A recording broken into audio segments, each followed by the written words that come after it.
Susan looked nervous as she entered the shop, peering down the street both ways to see if she was being followed. She wasn't. She stepped over to the display area just in the middle of the front of the store.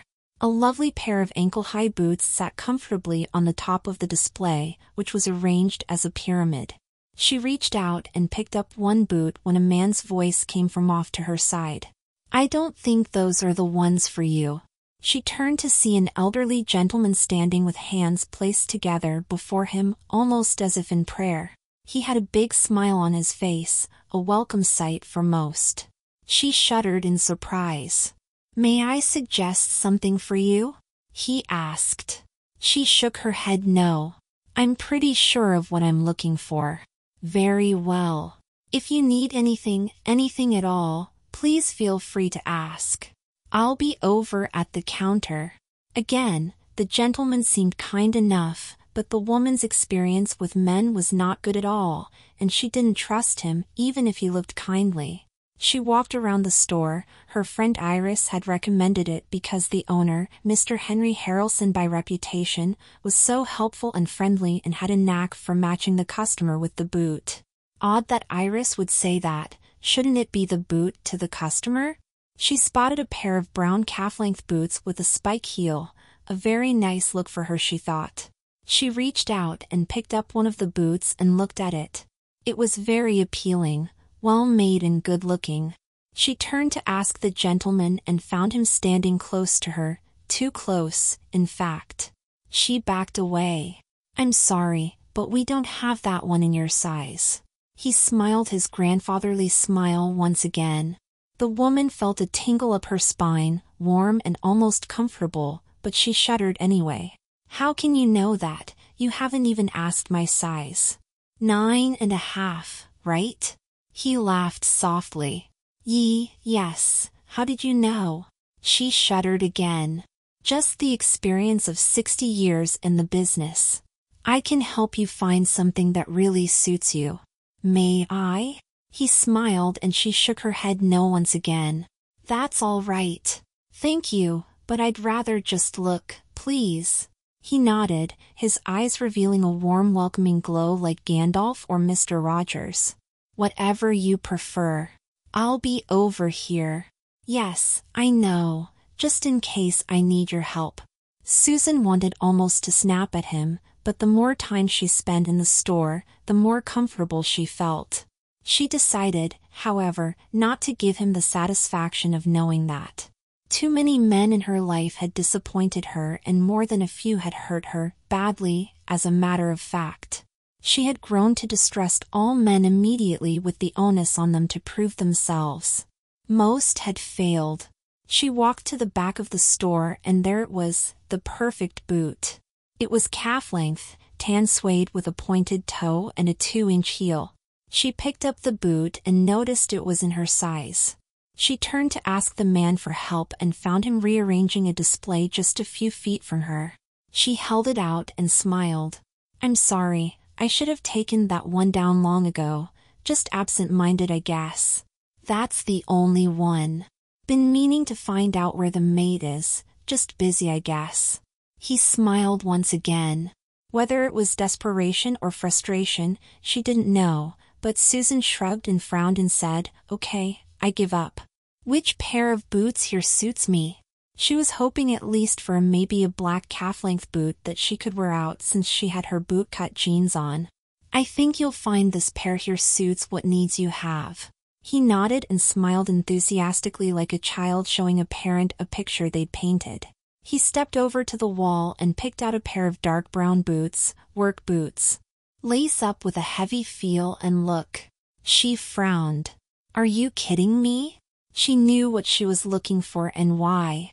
Being attractive had become almost an obsession to her since her transition. Not quite always, but frequently focused on her looks. She wasn't vain, but was so insecure after so many bad relationships where her partner wanted her to be just so. She had been looking so long for just so, that she had forgotten who she was. "No, Mississippi. I really think this is the boot for you." His smile was as bright as ever and his voice as clear and welcoming as any she'd ever heard. She sighed and looked at the pair. I do need a work boot for the yard. She was almost pouting at that point. She frowned and blew out a frustrated breath. They're on clearance. A real bargain at $34. She was about to protest when she remembered she spent nearly 7 times that for her last pair of ankle highs, and all she got for it was one date and an insult too mean to repeat here when her date realized she was one of those girls. Fine, she said with a sniff, I guess I'll take them. He smiled once again as was his wont. He seemed to be perpetually friendly and helpful. I'm sorry, I seem to be out of bags, he said. You don't mind carrying the box out, do you? Susan's car was parked only a half block from the store and across the street, but she did mind.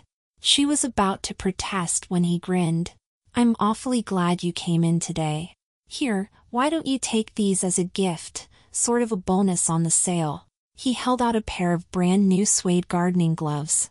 I got these for my wife, but you look like you might find some use for these, please? He sounded like a little boy asking for another helping of cake. She shook her head slightly before saying, okay, yes. He handed them to her and half grinned. She started to walk out of the store but stopped. Sir? I'm sorry, please forgive my rudeness. You've been very kind and helpful. She smiled for the first time in quite a while before she walked out of the store. You're quite welcome, Susan. He looked around the store and smiled. Susan walked out and noticed that she'd parked near the post office as she spotted her car across the street.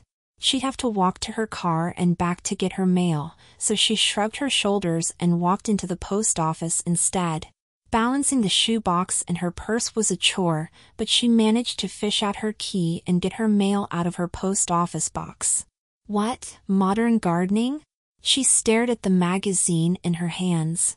She shuffled through the mail and found that while almost all of it was bills for her, someone had accidentally placed the magazine in her box, along with Rose Review and Flower Monthly. She shook her head and was going to go to the counter to return the magazines.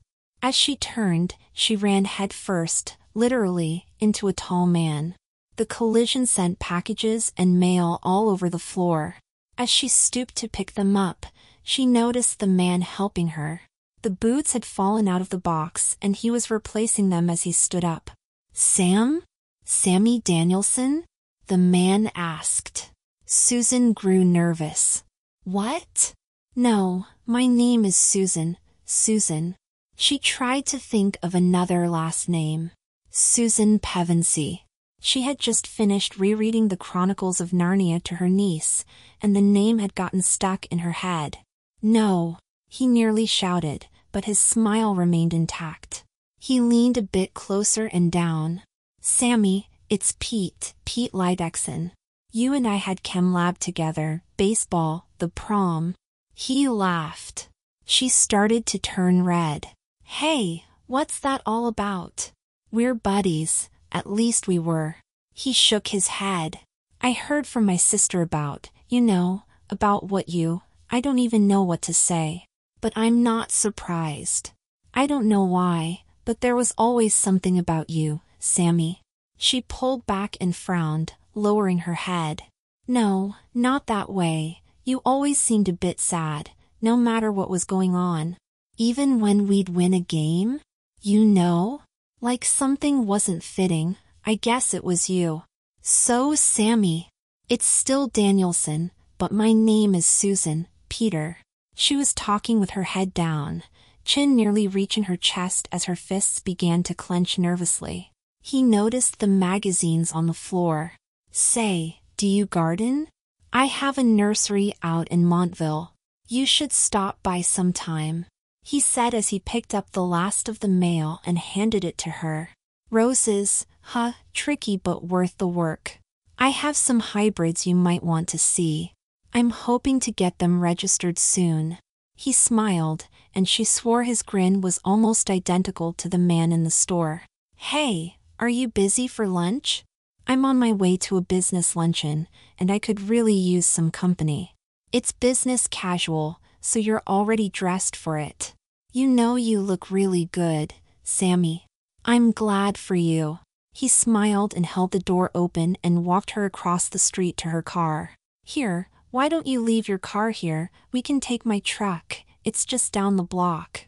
Peter, I'm not sure about this. Susan looked down again. Nonsense. We'll have a good time and catch up on what's been going on. Well, I guess we already know what's been happening with you, but maybe you can tell me about it? Okay? Peter, I'm not the same person you knew back then. She laughed nervously at the obvious irony of her statement. Hell, Sammy, Susan, we're all different. Yes, but... She looked down at herself nervously and her eyes began to tear up. Listen, we were teammates once, but that's a long time ago, and guess what? I don't know. What? This is the real world.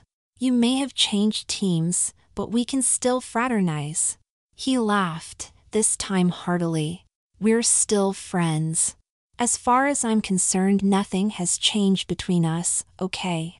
Oh, okay. Come on, I'll show you where my car is, he said, placing his arm around her shoulder as if it was meant to be there all along. I am so glad I ran into you. He laughed. She looked up at him and smiled. Me too, Peter, me too. Across the street, the man looked out the window of the shop to the scene across the street. He breathed out a contented sigh and smiled before going back to work.